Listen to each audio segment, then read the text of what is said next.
today, but you can see that. Rudy, thank you. Other news now, an attempted home invasion ends with the suspect being fatally shot. It is a story that we first brought you as a breaking news item last night at 10 o'clock. The shooting happened here at an apartment complex in the 6100 block of Woolridge near Cimarron, that is, on the south side of town. A preliminary investigation shows a 41-year-old man whose name has yet to be released tried to break into an upstairs apartment unit. And police say the 68-year-old resident feared for his safety and shot the intruder. He later died at the hospital.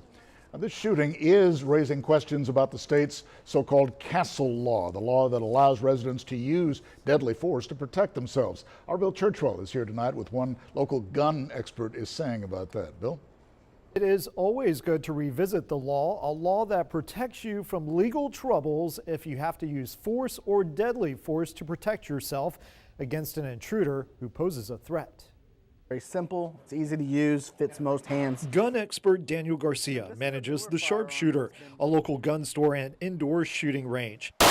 He says you have every right to defend yourself in your habitation. The castle doctrine is something that Texas has in place so that if anybody unlawfully enters your home or vehicle, especially forcefully, you have the right to use deadly force. Corpus Christi police say while they are still investigating Monday night's shooting involving an attempted burglary of an apartment home, right now it appears to be a case of self-defense. According to the Texas Department of Public Safety website, stats for 2017 show of all reported burglaries in the state, more than 63% occurred at home.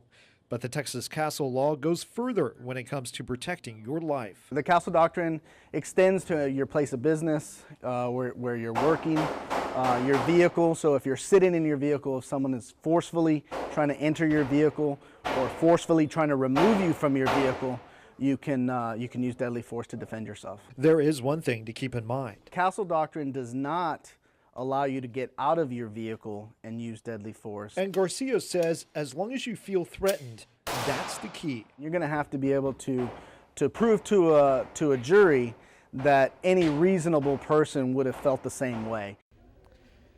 And by the way, the Sharpshooter does offer a license to carry class every other Saturday. Garcia says that would allow you to carry your firearm on you and would extend your rights even further when faced with other types of scenarios. Back to you.